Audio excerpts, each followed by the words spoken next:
আসসালামু আলাইকুম। বর্তমানে আমরা আছি স্মৃতিসৌধ দেখতে গেলাম। তো এখানে বিষয়টা হচ্ছে আগের তুলনায় এখন কিন্তু স্মৃতিসৌধের ভিতরে মনোরম পরিবেশটা আরও অনেক বেশি। অর্থাৎ আগে মানুষজন অতটা ঢুকতে দিত না, কিন্তু এখন কিন্তু সব কিছু উন্মুক্ত করে দেওয়াতে মানুষজনের ভিড় কিন্তু অনেক বেশি। মূলত আমরা গিয়েছিলাম একটা কাজে, তো সেক্ষেত্রে পাশেই ছিল নবীনগর স্মৃতিসৌধ। তো ভাবলাম যে একটু ঘুরে যাই। তো বাইরে থেকে দেখতে পরিবেশটা যতটা সুন্দর লাগছিল, কিন্তু ভেতরে ঢোকার পরে যা দেখলাম, চলুন আপনাদেরকেও দেখাই কি দেখলাম। তো আমি একটু ভাবসাব নিয়ে দেখছিলাম যে আশেপাশের কর্মকাণ্ড, মূলত যে বিষয়টা নিয়ে কথা বলছিলাম যে পরিবেশটা নষ্ট হয়ে যাচ্ছে। তো পরিবেশটা কেন নষ্ট হচ্ছে চলুন দেখে নিই আমরা। তো আমরা কিন্তু এসব দেখে হাসাহাসি করছিলাম যে কি অবস্থা, আগে তো এমন ছিল না, কিন্তু এখন পরিবেশটা নষ্ট করে দিচ্ছে কিছু লোকাল ছেলেপিলে। এই দেখুন আমার পিছনে, এই দেখুন, দেখেছেন ওই যে মাথায় দেখা যাচ্ছে।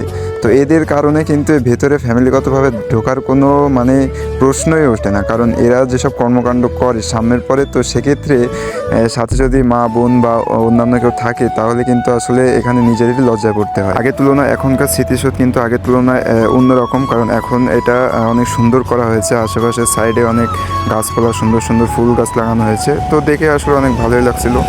তো সময়ের ব্যবধানে আসলে সম্পূর্ণটা ঘুরে দেখতে পারিনি, কারণ এটার এরিয়া অনেক বড় ছিল, অনেক।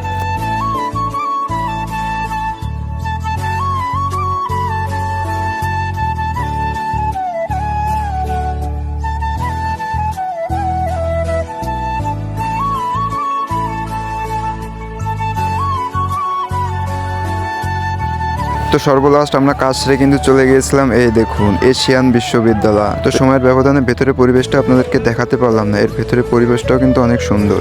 তো আজকে এতটুকু, অন্য একদিন দেখা হবে অন্য একটি ভিডিও নিয়ে। তো সবাই ভালো থাকবেন, সুস্থ থাকবেন, আমার জন্য দোয়া করবেন এবং চ্যানেলটি সাবস্ক্রাইব করে রাখবেন। আসসালামু আলাইকুম।